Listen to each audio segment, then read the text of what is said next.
Welcome back to Perspectives. Thanks for staying with us. A team of Israeli diplomats has recently visited Malaysia, a Muslim-majority country that has never had diplomatic relations with the Jewish state and that has maintained a staunch pro-Palestinian policy in international forums. Nevertheless, a senior-level Israeli delegation attended a week-long conference in Kuala Lumpur. It was hosted by the United Nations Human Settlements Program, known as UN Habitat.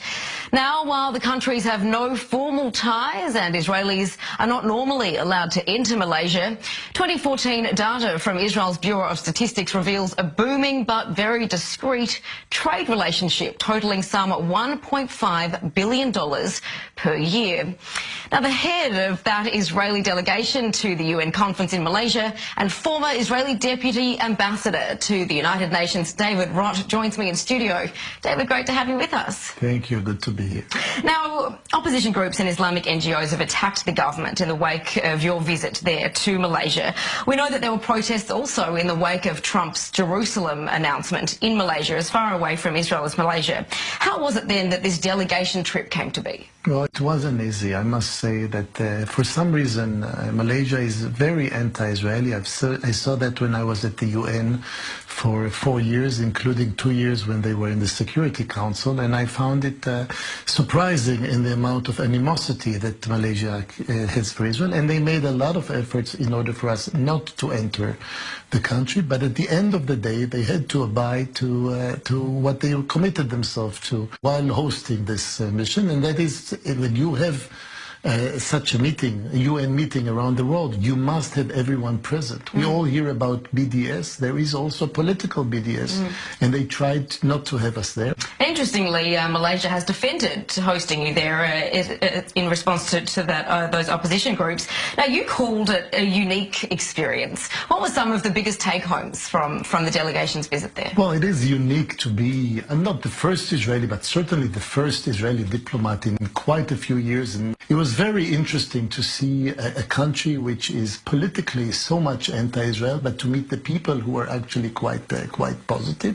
I had some very interesting encounters. Some of them, when people came and told me, well, we heard that you own McDonald's, and every time we buy a burger, the royalty goes to you. I told them the check wasn't in my mail. But one amazing experience is that a guy came up to me and asked me in Hebrew, am I Shomer Shabbat? And do I keep the Shabbat? And gave me part of the prayer in Hebrew and told me there are many people in Malaysia who love Israel, don't listen to our government. So you had that experience as well. And what about what came out practically out of the conference itself? I'll divide it into two issues. One is the issue of the UN and what I call trying to boycott Israel in UN forum. And I think there was a very strong statement that came out. That is that Israel can be a part of any UN forum, wherever it is.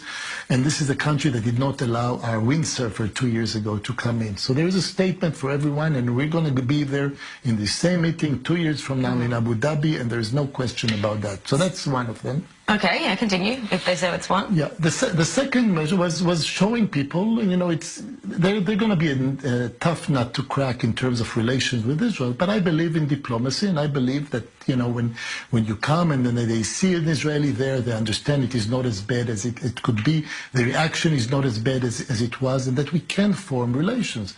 And I told them, you're not giving anybody any favors by boycotting Israel, including to the Palestinians. Because I believe diplomacy is a bit like interrelations.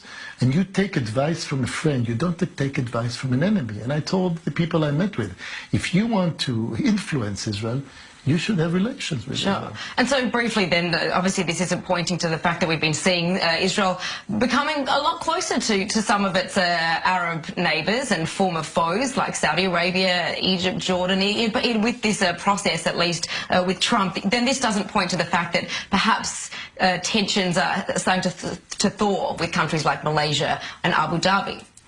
Yeah, well, it will take time. And then, as I mentioned, for some reason they decided to be more popish than the Pope in terms of their anti-Israeli policy.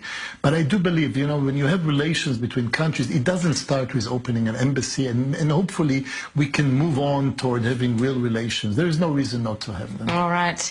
David Rott, thank you for being with us here on Perspective.